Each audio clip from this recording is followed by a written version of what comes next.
Controller के control में रहता है और कैसे रडार से पता किया जाता है कि कौन सी जहाज की ऊंचाई कितनी है, कितनी हाइट पर उड़ रहा है, कितनी स्पीड है, किस देश का वो विमान है। इसे टोटली कंट्रोल के लिए एक एटीसी बनाया जाता है जिसे कहते हैं एयर ट्रैफिक कंट्रोलर। ये एक टावर में बैठा रहता है, एयरपोर्ट पर ही इसकी ड्यूटी होती है। ये टावर बहुत ऊंचा होता है, लिफ्ट से लोग इसमें जाते हैं। ये टावर के ऊपर देखेंगे तो यहाँ रडार लगा दिया जाता है जिससे कि वो दूसरे जहाज़ों का पता लगा लेता है। कभी कभी रडार एटीसी के अलग किसी दूसरे बेस पर भी बना दिए जाते हैं, बट वो एयरपोर्ट के ही एरिया में रहते हैं। अब ये एटीसी को देखेंगे तो 2 लेयर में इसकी एटीसी की केबिन होती है। नीचे वाला जो लेयर होता है वो उसमें वो लोग बैठते हैं जो उनको ड्यूटी के लिए ऊपर जा रहे होते हैं। जैसे मान लीजिए जो मेन ड्यूटी कमांड कर रहे हैं लोग, वो लोग ऊपर वाले एटीसी टावर में बैठे हुए हैं लोग। अब मान लीजिए किसी की ड्यूटी 10 बजे खत्म होनी है तो दूसरा शिफ्ट वाला 10 बजे थोड़ी आएगा, उसको 9 बजे से बुला लिया जाएगा, थोड़ा पहले बुला लिया जाता है। इसलिए वो नीचे बैठ के वेट कर रहा होता है, टाइम से ही वहाँ पे जाता है। नहीं तो पता चला वो सब कंट्रोल कर रहे हैं, सब वही में जाके बतियाएगा, मिश्रा जी खैनिया कहाँ है, लड़ा देगा चुरा इधर उधर, इसलिए उसको नीचे वाले में बैठा के रखते हैं। एटीसी टावर जो होता है उसकी डिजाइनिंग ऐसे की जाती है कि वो 360 डिग्री देख सके, चारों ओर शीशा लगा दिया जाता है और इससे पूरा एयरपोर्ट दिखाई देता है कि कौन सा रनवे खाली है, कौन सा टैक्सीवे है या नहीं। ये अपने स्क्रीन पे तो देखते हैं, साथ ही विजुअल भी देखते हैं कि हाँ ये रनवे खाली हो गया, अब उसके ऊपर दूसरे जहाजों को वो लैंड कराने के लिए अलाउ कर देते हैं। एटीसी टावर में बैठे कंट्रोलर्स के पास पूरा एयरपोर्ट का नक्शा होता है। जिस तरह से स्टेशन मास्टर के पास पूरा स्टेशन का नक्शा होता है, कौन सा ट्रैक किधर जा रहा है, वैसे ही इन लोग के पास पूरा एयरपोर्ट का नक्शा होता है कि टैक्सीवे किधर है, कौन सा रनवे है। मतलब बड़े एयरपोर्ट पे 2-2 3-3 रनवे होते हैं, तो ये टोटल इन लोगों के पास नक्शा होता है। जो रनवे या जो टैक्सीवे बिजी होता है वहां पर ब्लिंक करते रहता है कि ये वाला एरिया थोड़ा सा बिजी है। अब तो एटीसी के जितने चीज़ें आ गए हैं वो हर चीज़ ऑटोमेटिक आ गए हैं। नहीं तो पहले यहाँ पर एक देखिएगा तो एक चौकोर सा यहाँ पे ये लोग रखे हुए हैं लोग, इस पर क्या हुआ रहता था, लिखा रहता था कि जहाज़ की टाइमिंग, कौन सा जहाज़ है, कैसे आएगा। तो जो जहाज़ है अभी लैंडिंग, जो जैसे स्टेशन पर कैसे होता है, शेड्यूल होता है कि दिल्ली से कितनी ट्रेनें खुलेंगी, कितनी जाएंगी, उसी तरह से हर एयरपोर्ट का शेड्यूल होता है कि कितनी जहाज़ें यहाँ डेली आती हैं और कितनी जाती हैं। तो जो शेड्यूल वाला होता है उसको यहाँ रख लिया जाता है, उस पर सारा लिस्ट लगा रहता है। जो लैंड कर जाती है उनको एक अलग उसमें रख देते हैं लोग, और लैंड की है तो यहीं थोड़े रहेगी, उड़ के जाएगी यहाँ पर। तो जो चली गई है उसको नीचे गिरा देते हैं लोग यहाँ पर, ताकि इसको पता रहे कि इतनी जहाजें अभी आने वाली है, इतनी लैंड कर चुकी हैं, इनका फाइनल हो चुका है, ये टोटल खत्म हो जाता है। तो ये पहले इस तरह से होता था। अभी तो हर चीज का स्क्रीन टच एक पैनल आ गया, उसी में ये लोग कर लेते हैं। इन लोग को जहाज की जो जानकारी पहले दी जाती थी वो प्राइमरी रडार पीआर से मिलती थी। प्राइमरी रडार पे केवल जहाज पता चलता था, ये जहाज आ रहा है, उसका स्पीड और लोकेशन नहीं पता चल पाता था। इसलिए एक सेकेंडरी सर्वेलांस रडार लगाया गया। ये सर्वेलांस पता लगा लेता है, प्राइमरी रडार के ठीक ऊपर फिट हुआ रहता है सेकेंडरी सर्वेलांस रडार, जिसे हम सेकेंडरी रडार के नाम से जानते हैं। ये रडार बहुत ही एडवांस होता है। ये एक तरह का क्वेश्चन आंसर करते रहता है जहाज से, वो इधर से इंट्रोगेट करता है एक अलग फ्रीक्वेंसी पे। जैसे ये देखिए 1030 हर्ट्ज की फ्रीक्वेंसी पे छोड़ा है मेगा हर्ट्ज, वो 1090 मेगा हर्ट्ज पे वो छोड़ा है। तो ये एक दूसरे से कम्युनिकेट करते रहते हैं जहाज से। जहाज का जो कॉकपिट होता है जिसमें पायलट बैठता है, वहां एक इंस्ट्रूमेंट लगा रहता है जिसे ट्रांसपॉन्डर कहते हैं। ये ट्रांसपॉन्डर 2 चीजों से मिलकर बना है, ट्रांसपाप देना। तो ये जो होता है ना, जैसे यहां से आपका सेकेंडरी रडार कोई सिग्नल भेजेगा इसके ट्रांसपॉन्डर में यहां पर, तो ये क्या करेगा, ये सवाल सिग्नल नहीं भेजा, एक तरह का क्वेश्चन आंसर कर रहा है, इंटरोगेट कर रहा है कि तुम कहां के जहाज हो, कितना के स्पीड में हो, कितना ऊंचाई पर हो, कहां जाओगे।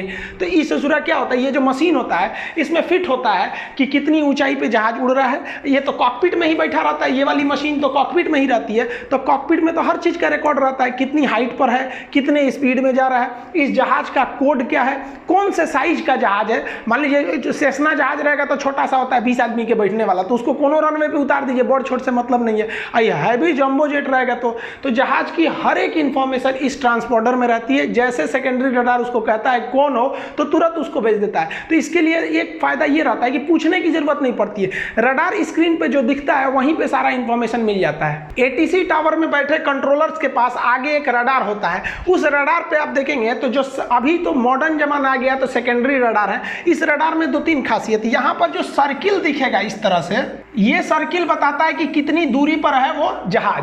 अब कई तो सर्किल है सब यहाँ पे, ये अलग अलग दूरी को दर्शा देते हैं सर।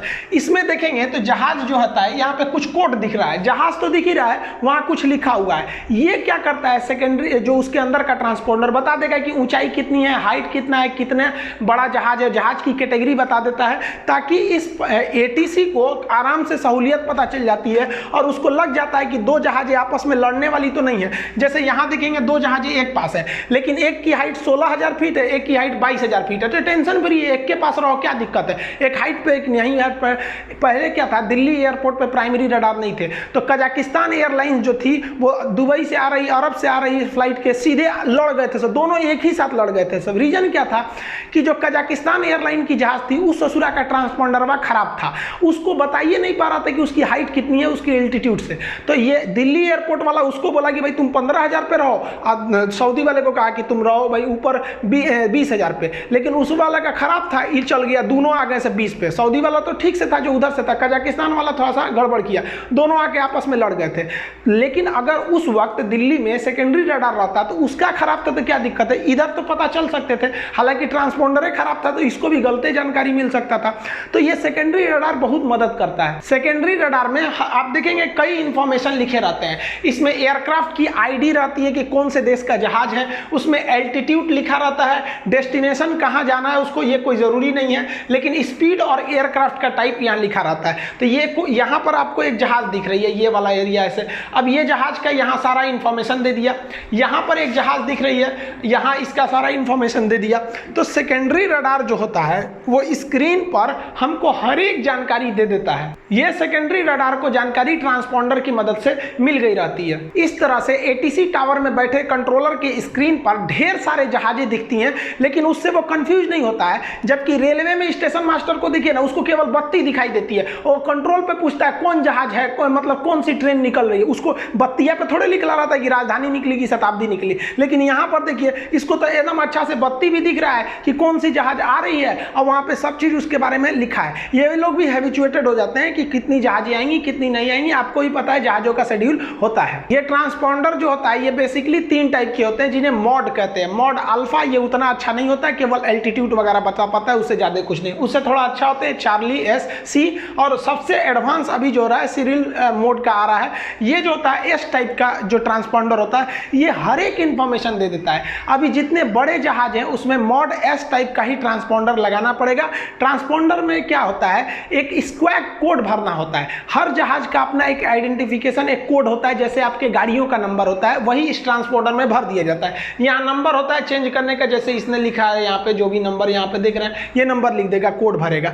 यहाँ पे नीचे जो होता है स्वैप कोड इनपुट के लिए बटन दिए रहते हैं, यहाँ पे वो बटन दे सकता है, यहाँ पे एल्टीट्यूड वगैरह दिखाई दे रहा होता है तो यहीं से भरना होता है। जैसे इसने भर रखा है कि 1725 1725, तो एटीसी के डिस्प्ले में क्या दिखाई देगा 1725, यानी ये जहाज का कोड है। अगर कोई गड़बड़ी करेगा तो इसी जहाज के कोड से पकड़ा जाएगा। जैसे किसी के एक्सीडेंट करके आप भाग जाते हैं तो आपका गाड़ी का नंबर होता है ना, वैसे एक तरह से कर दीजिए तो एटीसी को ये नंबर दिखाई देगा कि ये किस आईडी की जहाज है। कॉकपिट में बैठे पायलट को कभी बड़ी भयानक समस्या का सामना करना पड़ता है। जैसे मान लीजिए कि जहाज हाईजैक हो गया, हाईजैक होने पे क्या करते हैं सब ना, जो हाईजैकर होते हैं कॉकपिट में घुस के खोपड़िए पे बंदूक भिड़ा देते हैं, कहते कुछ मत करना, बताना भी मत कि हम हाईजैक हो गए हैं। अब क्या होगा, बता देगा कि हाईजैक हो गए तो खोपड़िए उड़ा देगा यहाँ पर, और नहीं बताएगा तो कहीं और उड़ा के लेके चल जाएगा। एक और समस्या क्या होती है कि जो जहाज होता है उसका नेविगेशन सिस्टम होता है, रडार होता है, रेडियो होता है जिसपे वो बात कर रहा होता है। कभी कभी वो रेडियो सिग्नल काम नहीं करता है या नेविगेशन ही गायब हो जाता है, उस चूड़े गायब हो जाएगा, हवा में फ्यूल खत्म होगा, दबाक दे गिरेगा कहीं, तो एक ये समस्या है।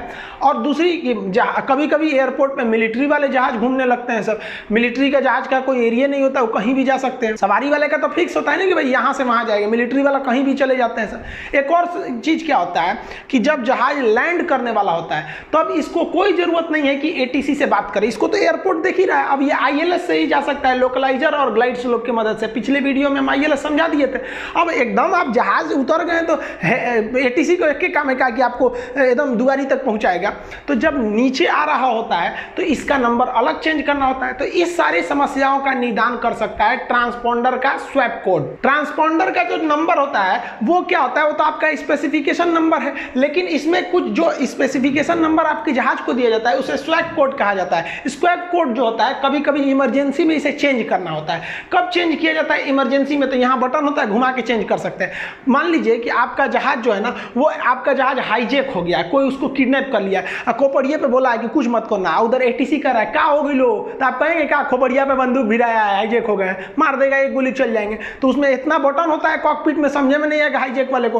तो ट्रांसपॉन्डर में भर दीजिए 7500। जैसे 7500 भरेंगे, जो एटीसी टावर है उसको दिखेगा 7500, मतलब ये जहाज हाईजैक हो गया है। तुरंत मिलिट्री को कहेगा ये जहाज को चारों ओर से घेर के कहीं उतार लो, भागे मत यहाँ पर। हमारा जहाज IC-814 हाईजैक हुआ था ना 1999 के आखिरी दिन, सन 2000 को, 1 जनवरी को हाईजैक कर दिया सर, लास्ट दिन में लोग घूमने आ रहे थे। तो उस समय एटीसी जो सोच रहा दिल्ली तक जहाज चली आई थी, पता ही नहीं चल रहा था कि उन लोग को हाईजैक हो गई है। हालांकि उन लोग को अमृतसर एयरपोर्ट पे उतारा भी गया था, हम लोग बहुत मौका गंवा दिए थे। एक और चीज, तो ये आप समझ गए इमरजेंसी स्वैप कोड क्या हो सकता है। 75 भरा तो हाईजैक है, अगर 7600 भर दिया है तो मतलब समझिए कि उसका नेविगेशन फेल हो गया है। नेविगेशन फेल का मतलब कि देखिए हाईजैक हुआ है तो भरेगा स्वैप कोड, क्या भरेगा 7500, तो जैसे दिखेगा समझ गया हाईजैक है। नेविगेशन फेल, उसका सिग्नल काम नहीं कर रहा था, पूछेगा कैसे हम जाएंगे कि नहीं। तब इसको क्या किया जाता है, एक दूसरा जहाज इसके बगल में मिलिट्री वाला भेजा जाता है, ये उससे बात करता है कि भाई साहब ऐसा ऐसा समस्या है, तो अब मिलिट्री वाला फिर एटीसी से बात कर लेता है, तो ये भर देगा 7600। अब क्या होता है, मिलिट्री वाला जहाज को परमिशन नहीं होना है, इसको कोई रोक टोक नहीं करता है, तो इसके लिए 00 या 777 4 का प्रयोग किया जाता है। दोनों अलग अलग चीजें होती हैं। अब एक क्या होता है, विजुअल फ्लाइट रूल होता है। विजुअल फ्लाइट रूल को शॉर्ट करना है VFR कहते हैं। मतलब जब जहाज लैंड करने वाला होता है, जब मशीनों से वो जुड़ जाता है, ILS मशीन उसको आराम से उतार लेती है, तब वो ATC से उसका संपर्क तोड़ दिया जाता है। तो कैसे तोड़ दिया जाता है, तो संपर्क तो टूटेगा नहीं, वो अपने ट्रांसपोंडर में 1200 डिजिट भर देता है, 1200। हालांकि इंडिया में कहीं 2000 ये कोड है। जैसे ये कोड भर देगा तो ATC अपने डिस्प्ले में उस जहाज को देख के इग्नोर कर देगा कि भैया अब ये तो उतरने वाला है, अब उतर जाएगा, बाकी का काम ग्राउंड वाले लोग देख सकते हैं। इस तरह आप समझे कि ट्रांसपोंडर मदद तो करता ही है, हम कहाँ हैं, साथ में साथ ये चुप्पे वो सिग्नल भी भेज देता है कि हाईजैक हो गई लो, भुला गई लो, हर चीज भेज देता है। VFR मतलब क्या होता है कि भाई हम नीचे उतर गए, अब आप हमारे ऊपर उतना ध्यान मत दीजिए। अब एक इमरजेंसी कोड होता है 7700। 7700 क्या होता है, ये इमरजेंसी में होता है, मतलब जहाज का इंजन फेल हो गया या फिर जहाज काम नहीं कर रहा, ढहने वाला है, तो उसको कहते हैं। इसके लिए पायलट तो बोल भी सकता है भाई इमरजेंसी में, कोई जरूरी नहीं तो कोड भरे, वो कोड भी भर देता है